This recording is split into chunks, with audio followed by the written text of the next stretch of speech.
O que acontece quando o réu não se defende no processo civil?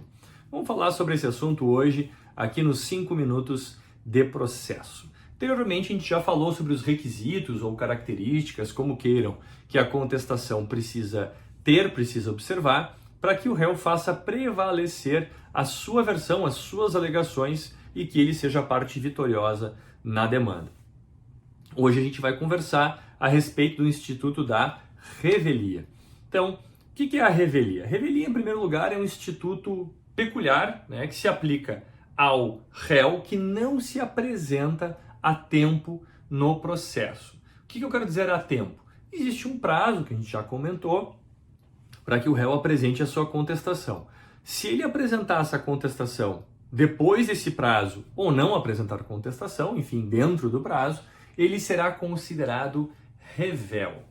O que a revelia tem de consequência para o réu? Lá o artigo 344 do CPC nos traz justamente essa consequência, que é de presunção de veracidade das alegações trazidas pelo autor na sua inicial. É parecido, lembra, portanto, um pouco o ônus da impugnação específica que a gente conversava, mas no ônus da impugnação específica, ao menos o réu apresentou defesa.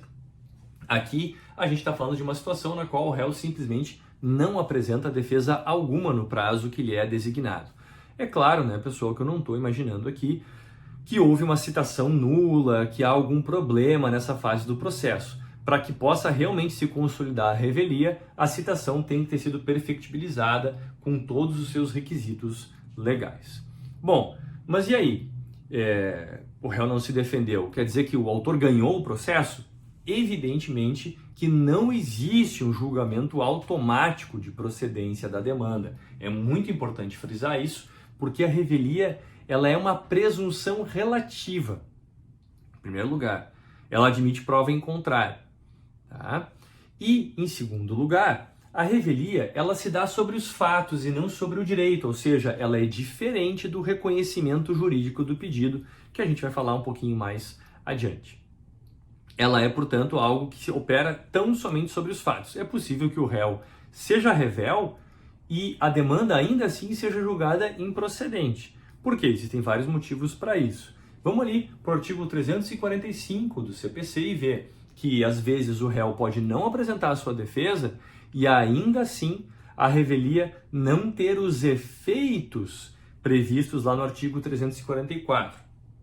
Quando é que isso vai acontecer? De acordo com o inciso 1º, não há efeito da revelia se existindo uma pluralidade de réus, ou seja, um litisconsórcio passivo, um deles contestar a ação. Eu costumo salientar que a gente não pode deixar, né, digamos assim, a boa vontade do co-réu que conteste e o réu fique à vontade para não apresentar a sua defesa. Por quê? Porque esses réus podem ter interesses conflitantes, podem ter interesses em sentidos opostos. Então, é importante que sempre o réu se defenda e não fique contando lá com o outro réu apresentar uma defesa que seja congruente com a que ele pretende apresentar.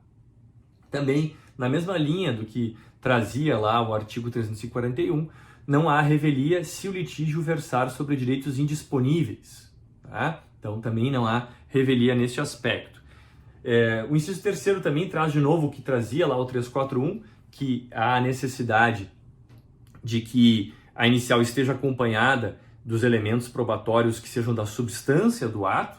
E, por fim, a gente precisa perceber que a narrativa da inicial precisa ser verossímil, ela precisa ser adequada para que possa haver realmente a aplicação dos efeitos da revelia ao réu. Porque se a inicial não tem pé nem cabeça, não faz sentido, não tem lógica, como é que o juiz, lendo aquilo, vai dizer que aquilo é verdade simplesmente porque o réu não se defendeu?